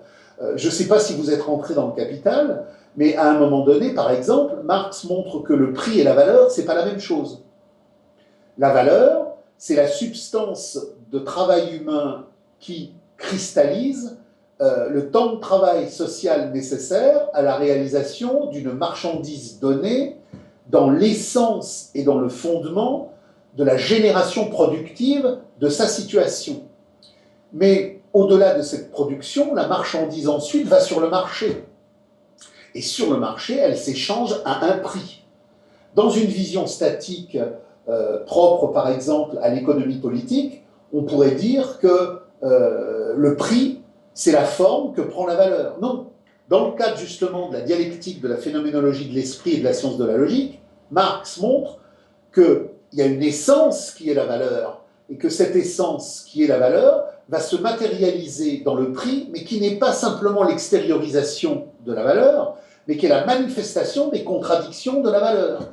Donc, Marx a bien repris la totalité de ce qu'on appellerait le substrat dialectique hegelien, mais il le reprend d'une manière subversive en faisant un incendie généralisé qui n'a pas de fin dans la subversion infinie du monde.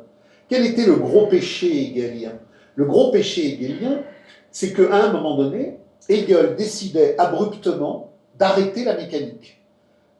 Tout est devenir dans une dialectique contradictoire de l'infini, et à un moment donné, c'était réalisé quelque part, et je vous renvoie au principe de la philosophie du droit, la forme parfaite de l'état rationnel.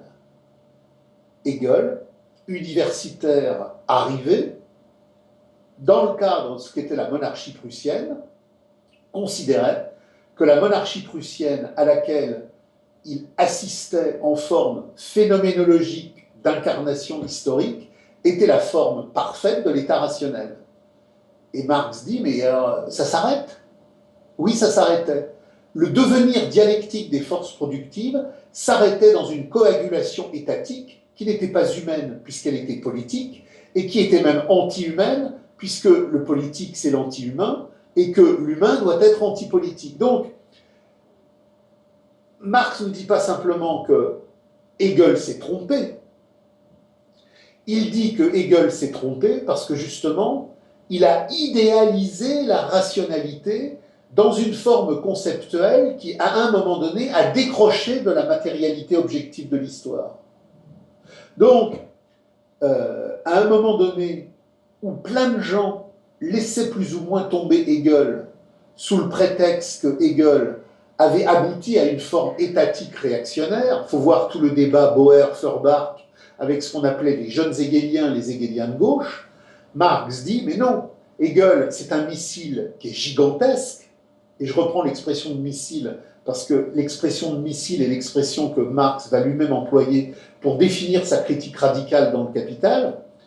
C'est parce qu'il y a le missile Hegel qu'il y a le missile Marx, c'est parce qu'il y a le missile Hegel au regard du mouvement réel, de l'histoire réelle des luttes de classe qui commence à apparaître, qu'il y a le missile Marx au regard du mouvement réel des luttes de classe, enfin matérialisé dans la définition possible et authentique du projet communiste absolument radicalisé. Donc, cette relation Hegel et Marx, elle est décisive, et on pourrait même aller plus loin en disant que finalement, c'est Marx qui a accompli Hegel, parce que Hegel, en produisant l'hegelianisme, a tué sa propre méthode. Quelque part, le point d'arrivée de Hegel est contradictoire à sa méthode. La méthode hegelienne est radicale, elle est positive, elle est subversive, mais à partir du moment où elle se déconnecte de la matérialité historique des forces productives pour se conceptualiser idéalement sur une rationalité qui va aboutir à l'état rationnel, elle se plante et elle se désajuste de son propre parcours. Et c'est parce qu'elle se désajuste de son propre parcours en un temps où la lutte des classes n'avait pas produit toute son efficience, qu'elle ne peut renaître qu'au moment où cette efficience par Marx est comprise, en tant que Marx n'a rien inventé il est l'expression simplement la plus aboutie des luttes de classe. Donc Marx peut reprendre Hegel, et il n'y a que Marx qui pouvait reprendre Hegel, parce que pour que Hegel soit repris d'une manière radicale, il fallait qu'il soit remis sur le terrain de la réalité, de l'incarnation objective de l'histoire vraie, la lutte de classe intransigeante et totale contre l'État et contre l'argent. Oui, donc moi ce que je voulais dire aussi, qu'il y avait une phrase qui m'avait, dans la critique du droit politique hegelien, bon ça c'est avant le miracle, Marx dit « Hegel n'est pas à blâmer parce qu'il présente l'essence de l'État moderne telle qu'elle est, mais parce qu'il donne ce qu'elle est pour l'essence de l'État. » Voilà. Mais ça, si vous voulez, alors ça, c'est les renversements de générique qui sont propres à Marx et qui sont d'ailleurs propres à Hegel. On retrouve la même chose quand, par exemple, vous voyez le surgissement de la critique proudhonienne, enfin, la critique marxienne de Proudhon, misère de la philosophie, philosophie de la misère. C'est la problématique du renversement dialectique, c'est-à-dire qu'il y a une vision aliénatoire philosophique chez Hegel qui, précisément, prend le déterminé pour le déterminant et le déterminant pour le déterminé. Il faut d'ailleurs comprendre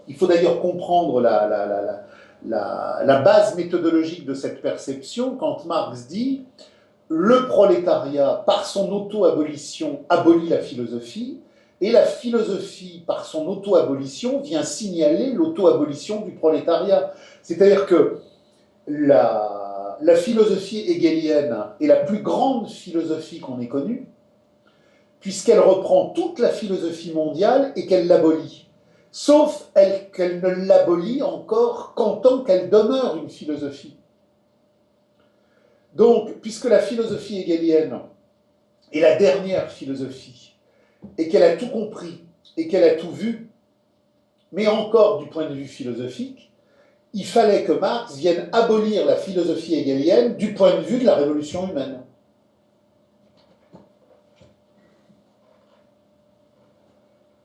D'accord. Donc en fait, s'il oppose la mystification hegelienne donc à une sorte de conservatisme mystificateur, il va lui opposer la révolution, donc l'abolition de l'État au lieu de la transformation de la forme logique en l'État. C'est ça.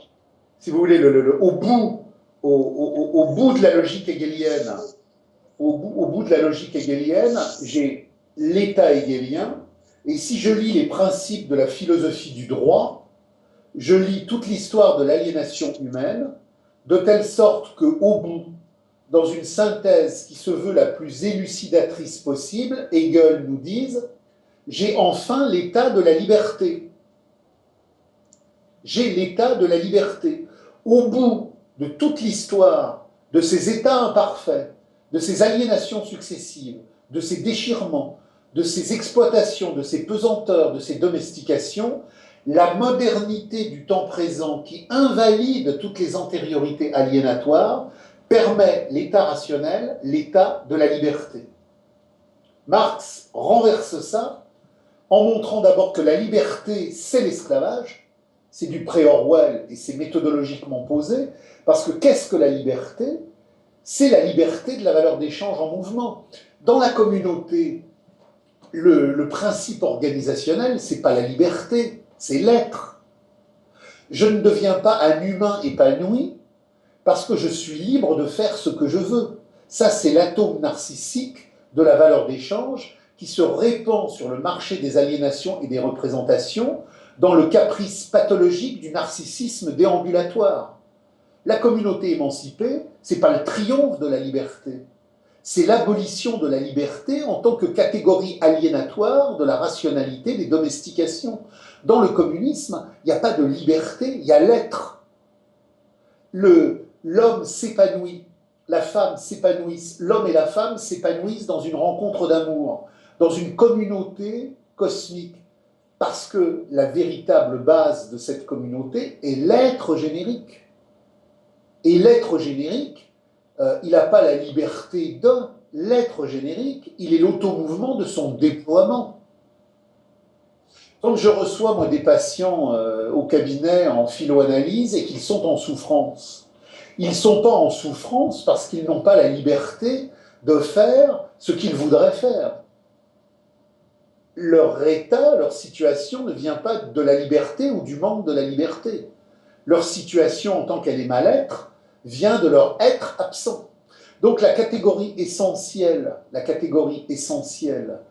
qui permet de comprendre l'être générique et la communauté humaine de tous les êtres génériques de l'humanité universelle, c'est l'être.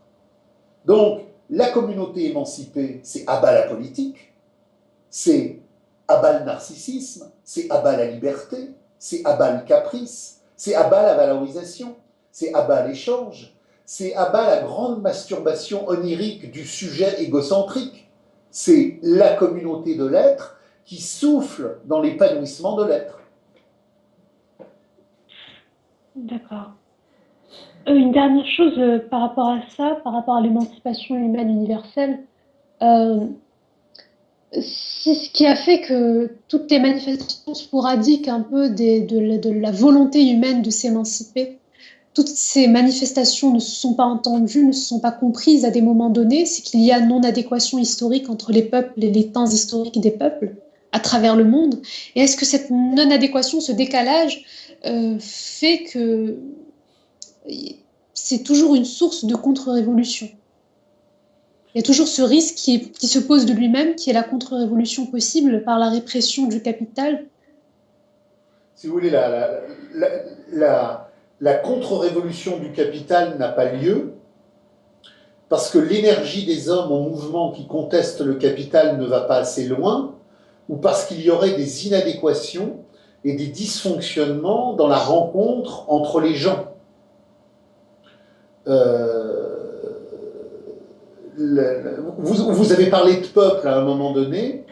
Il faut toujours se rappeler que Marx disait dans une formule boutade, quand on parle du peuple, c'est qu'on veut jouer un mauvais tour au prolétariat.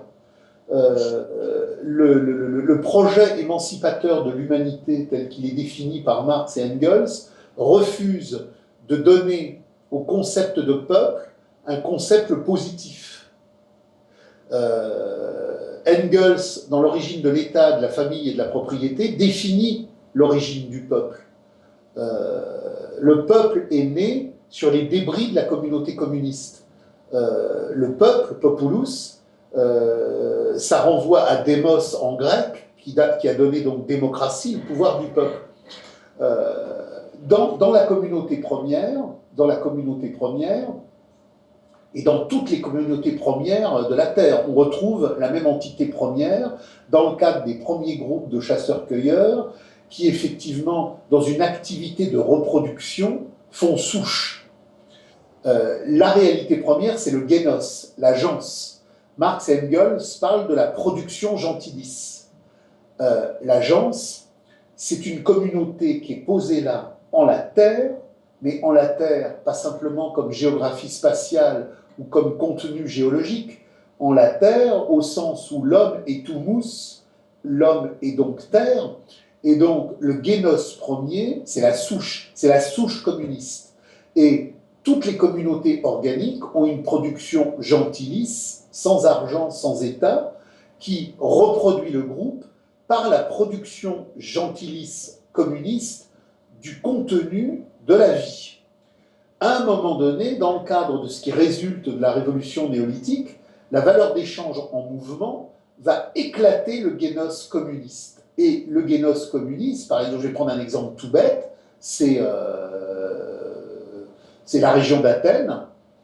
Et ben, la région d'Athènes, à un moment donné, il y a très très longtemps, et je renvoie les auditeurs au texte de Engels sur l'origine de l'État, au fur et à mesure que la valeur d'échange se met en mouvement, le génos communiste va s'éroder, va s'user, va se briser et va se liquéfier. Et à la place de ce génos communiste, on va voir apparaître le démos. Qu'est-ce qui fait la grande différence entre le génos et le démos? C'est que le génos, c'est la souche communiste du vivre ensemble sur une terre qui n'appartient à personne, puisqu'elle est le socle existentiel de tout le monde en cette terre. La valeur d'échange va fractionner le génos et les appropriations privatives vont fonctionner et vont progressivement voir la population qui était génos devenir démos. Le dème à Athènes, c'est une entité territoriale où la valeur d'échange circule. Autrement dit, le peuple, c'est pas un concept neutre. Le peuple, c'est pas les gens qui vivent là. Le peuple, c'est les gens qui vivent là en l'aliénation de la valeur d'échange. Le peuple français, c'est les gens qui vivent là en l'aliénation de la valeur d'échange qui est là. Le peuple algérien, c'est les gens qui sont là en l'aliénation territoriale de la valeur d'échange qui est là. Donc, le communisme sera le moment où le prolétariat aliéné mondial de tous ces gens enfermés dans le démos vont faire jaillir la catégorie subversive de l'émancipation humaine. Mais le démos n'est pas une catégorie subversive, c'est une catégorie administrative de la valeur d'échange en mouvement qui ne produit aucune subversion possible. Quand le peuple s'insurge, c'est pour réagencer autrement la valeur d'échange en mouvement. Et tout mouvement populaire, tout mouvement du peuple, dans cet interclassisme du démos autour de la valeur d'échange, est condamné à reproduire la domestication politique et la domestication économique. Donc, abat le peuple, abat tous les peuples. Le peuple est une catégorie aliénatoire. La seule catégorie historique positive est celle du prolétariat, parce que le prolétariat, en tant que prolétariat mondial qui s'auto-abolit, permet à la communauté humaine émancipée de surgir. Et cette communauté humaine émancipée qui peut enfin surgir, elle surgit au moment de la crise terminale. Si vous voulez, tant que le capital est en développement, les surgissements qui ont lieu, malgré toute l'énergie des hommes qui les mettent en mouvement, sont condamnés à échouer, puisque la matérialité objective des forces productives du capital est encore en mouvement. Si je prends la Commune de Paris, si je prends la révolution spartakiste en Allemagne, si je prends l'insurrection des marins de Kronstadt, si je prends la radicalité ouvrière barricadière de mai 37 à Barcelone, tous ces mouvements-là, même s'ils s'étaient organisés avec plus d'efficacité, même si les combattants avaient eu plus d'énergie, ça n'aurait rien changé quant à la compréhension globale du fait qu'on allait nécessairement à l'échec. Pourquoi on allait encore à l'échec? Parce que tous ces mouvements-là ont traduit une recomposition crisique du capital à un moment donné, mais qui était en plein essor de développement. Donc, le moment de la crise terminale est le moment de la crise terminale, parce que le prolétariat mondial peut enfin s'auto-abolir, mais le prolétariat mondial peut enfin s'auto-abolir parce que l'économie politique de l'aliénation du capital est arrivée au point où elle ne peut plus reproduire le mouvement de sa reproduction. Donc là, il y a une dialectique, on retombe sur Hegel, on retombe sur Marx, dans toute l'implication de ce qu'est le déterminisme de l'histoire. Vous savez, il y a plusieurs fois chez Hegel et chez Marx, on a la reprise du vieux cheminement spinoziste, omnia détermination, omnia négatio, etc. Toute détermination est une négation, toute négation est une détermination. Et donc, dans ce posé-là, c'est parce que le capital, à un moment donné, rentre en caducité que le surgissement communiste mondial entre en émergence. Donc, il y a une dialectique des profondeurs qui travaille toute l'histoire, qui enfin se résout, et la communauté humaine mondiale émancipée, en tant qu'elle résulte du prolétariat mondial s'auto-abolissant, elle résulte bien de ce procès d'auto-invalidation qui, dans les 3 livres, dans les 4 livres même, dans les 4 livres du Capital, montre que le capital a en lui une loi constitutive qui fait que, dès sa naissance, il était condamné à mort. Et que, puisque dès sa naissance, il était condamné à mort, il faut comprendre tout le processus qui conduit à sa mort, puisque c'est seulement au moment où il est à sa mort que le prolétariat peut surgir. Alors on n'est pas dans un champ mécanique. Le capital tombe, hop, le prolétariat se lève. Ça, c'est une mécanique débile. On est dans une dialectique, et c'est là où Hegel est profondément important. Il existe une implication réciproque entre le prolétariat et le capital. C'est le capital qui produit le prolétariat, mais c'est le prolétariat qui reproduit le capital. Et dans cette dialectique de reproduction et de cette implication réciproque, à un moment donné, La crise terminale, c'est la crise terminale de cette implication réciproque. Et c'est parce qu'il y a la crise terminale de cette implication réciproque que le capital ne peut plus, et c'est parce qu'il y a la crise terminale de cette implication réciproque que le prolétariat veut. Mais il n'y a pas une mécanique déterministe machinique, c'est une dialectique déterministe processuelle. C'est pas parce que le capital que le prolétariat. C'est une intimité interactive de radicalité dialectique, c'est simultané, c'est concomitant, et ça fait partie de la même objectivité en mouvement.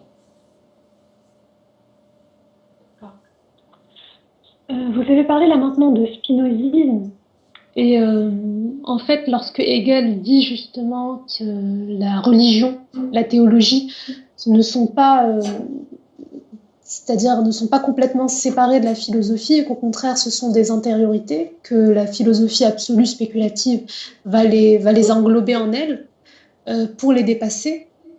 Comment est-ce qu'on peut parler du miracle dans l'écriture, par exemple, lorsque Spinoza en parle dans son traité théologico-politique, et est-ce que Hegel, lui, en parle? Et est-ce que vous pouvez nous dire à peu près ce qu'il en dit? Qu'est-ce que le symbolisme, qu'est-ce que la symbolique du miracle? Voilà, il y a beaucoup de choses dans ce que vous dites, il nous faudrait 1 heure, donc il va falloir resserrer. Alors, d'abord, du point de vue hegelien, on ne peut pas comprendre ce qu'est la philosophie, ce qu'est la religion, et d'ailleurs, il faudrait rajouter l'art, si on ne comprend pas ce qu'est la culture. La culture, c'est le langage de l'homme qui a perdu son immanence. Hegel dit que les populations heureuses n'ont pas d'histoire. Effectivement, les populations heureuses n'ont pas d'histoire. Les Guayaquis ont découvert l'histoire quand la modernité colonisatrice est venue frapper à la porte de leur forêt. Les populations heureuses n'ont pas d'histoire, et c'est parce que les populations heureuses n'ont pas d'histoire qu'elles n'ont pas de culture au sens hegelien du terme, puisqu'elles n'ont pas de religion, pas d'art, pas de littérature. Le Guayaki archaïque n'a pas de religion. Il sait qu'il est en le mouvement du divin cosmique. Il n'a donc pas besoin d'inventer quelque chose qui, de l'extérieur, lui fixerait des commandements. Hegel fait d'ailleurs là-dessus une très bonne critique de la religion, à la fois quelque part du judaïsme et de l'islam. Vous avez toute une vulgate traditionnelle qui vous dit « Oh, c'est prodigieux les 10 commandements. C'est prodigieux, tu ne voleras pas, tu respecteras ton père, etc. » Hegel dit l'inverse. C'est l'expression d'une déchéance incroyable. Le Guayaki, il n'a pas besoin d'avoir 10 commandements. Dans la naturalité cosmique de son immanence, il sait qu'on respecte ses parents, il sait que. Quand on vient dire aux gens ce qu'ils doivent faire, c'est qu'on est déjà rentré dans un tel processus de dégénérescence que toutes les immanences ont disparu et qu'il faut donc asservir, codifier, imposer et imprégner. Donc, la religion, l'art, la littérature, tout ce qui fait la grandeur du monde de la culture en mouvement, c'est l'aliénation. Qu'est-ce que la culture, dit Hegel? C'est l'aliénation. L'homme a produit la culture parce qu'il ne pouvait plus produire l'immanence de l'homme-homme. Il a donc été obligé, puisqu'il était séparé de son immanence et qu'il n'avait plus la signification de son signifié, de le reconvertir, de le recomposer et de le retraduire. L'art, la religion, la littérature, bref, toute cette grande randonnée culturelle vient dire que l'homme s'est perdu, et que comme il s'est perdu, il ne sait plus où il va, et qu'il doit donc se construire des chemins à la fois allégoriques et réels pour, en la vie sociale, trouver des justifications et des significations à ce qui n'a plus aucun sens, puisque comme on est dans l'aliénation, il est dépossédé de son lui-même. Donc, à partir de là, l'homme est totalement hors de lui-même. L'homme est totalement hors de lui-même. À partir de là,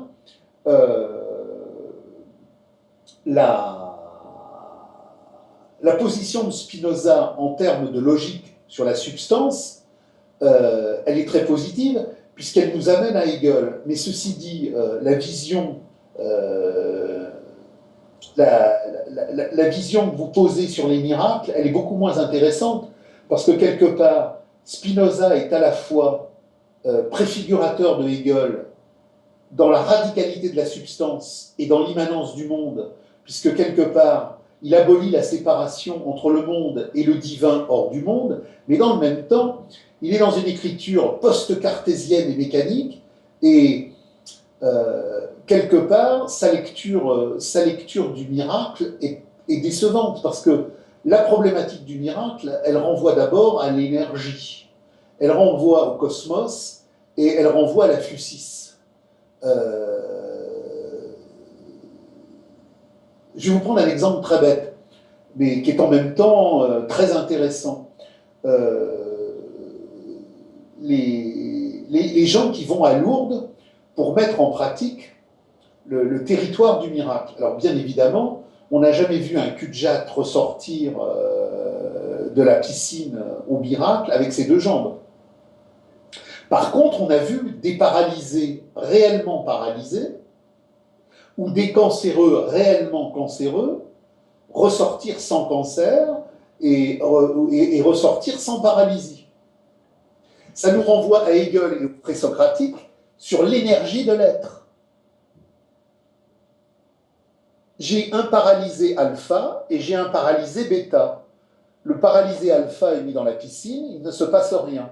Le paralysé bêta est mis dans la piscine, il se passe quelque chose. Ils ont la même atteinte physiologique.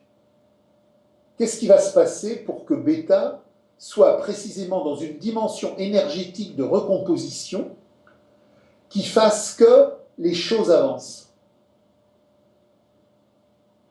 Moi, je me rappelle quand j'étais enfant, mon père travaillait au CNRS et on parlait souvent des recherches sur le cancer.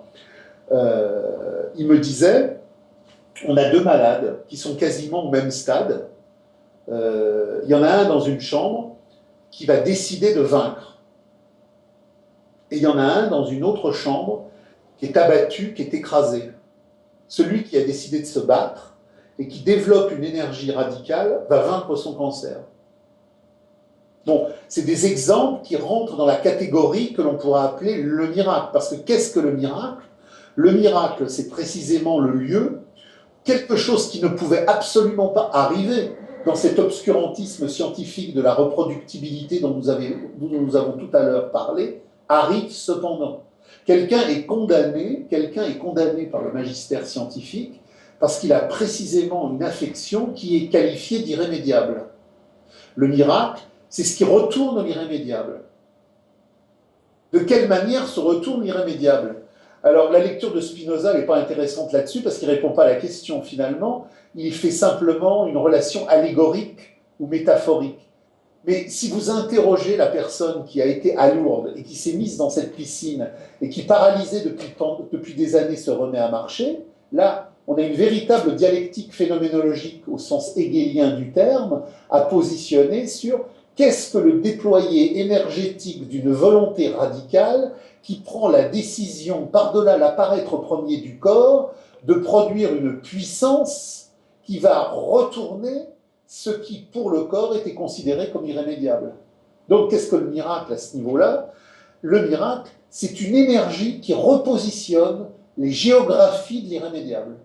Parce que ce qu'il faut comprendre, si vous voulez, c'est que dans les communautés primordiales, dans les communautés archaïques, j'avais des développements sensoriels, énergétiques, j'avais des vigueurs cosmiques en moi qui se déployaient, mais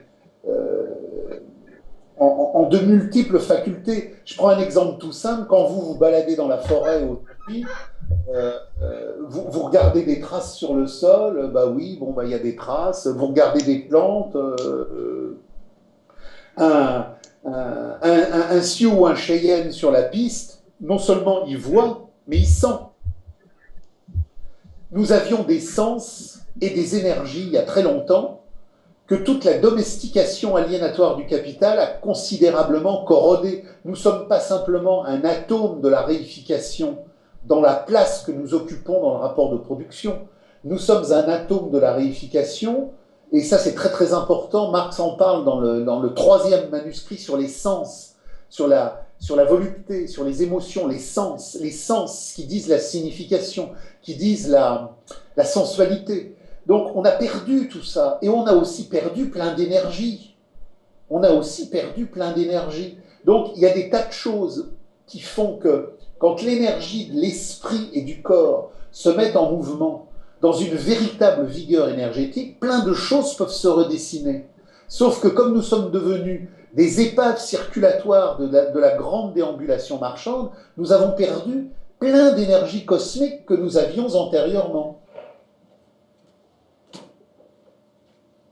Donc le fait aujourd'hui, enfin, ce que j'ai pu retenir, c'est que le fait de considérer le miracle ou la symbolique qu'il contient en lui, au lieu de le considérer comme quelque chose de surnaturel, comme le souligne Hegel et Spinoza, il ne faut pas le considérer comme quelque chose qui est surnaturel, puisque le divin est nature et que la nature est divine. Exactement, et donc tout vient de la nature. Tout vient de la nature, si vous voulez. Il y a en nous une puissance existentielle radicale qui fait l'être générique. Et l'être générique de Marx renvoie à la préhension des énergies, de la radicalité, de la puissance chez Hegel, et ça nous renvoie au présocratique, avec toute cette problématique générique, cosmique que les Grecs avaient positionnée, avec le feu, avec le sec, avec l'humide, avec le fort, avec le faible, avec le vent, avec la... C'est-à-dire que les Grecs n'ont pas théorisé la physis dans un tel report et dans un tel rapport d'énergie en mouvement permanente par hasard. C'est parce qu'il y a en l'homme un devenir de puissance, un devenir de potentialité, un devenir d'épanouissement. C'est ça l'être générique. Et c'est pour ça que l'être générique, c'est l'ex-isté. Istémie en grec, je suis, ex, je sors. C'est-à-dire que finalement, la définition de l'être, la définition de la radicalité communiste du je suis, c'est je sors de ce que je suis là parce que je deviens toujours un autre, je deviens toujours une puissance en mouvement. Donc à partir de là, à partir du moment où les puissances en mouvement de nos énergies se mettent en mouvement, plein de possibles s'ouvrent. Plein de possibles s'ouvrent.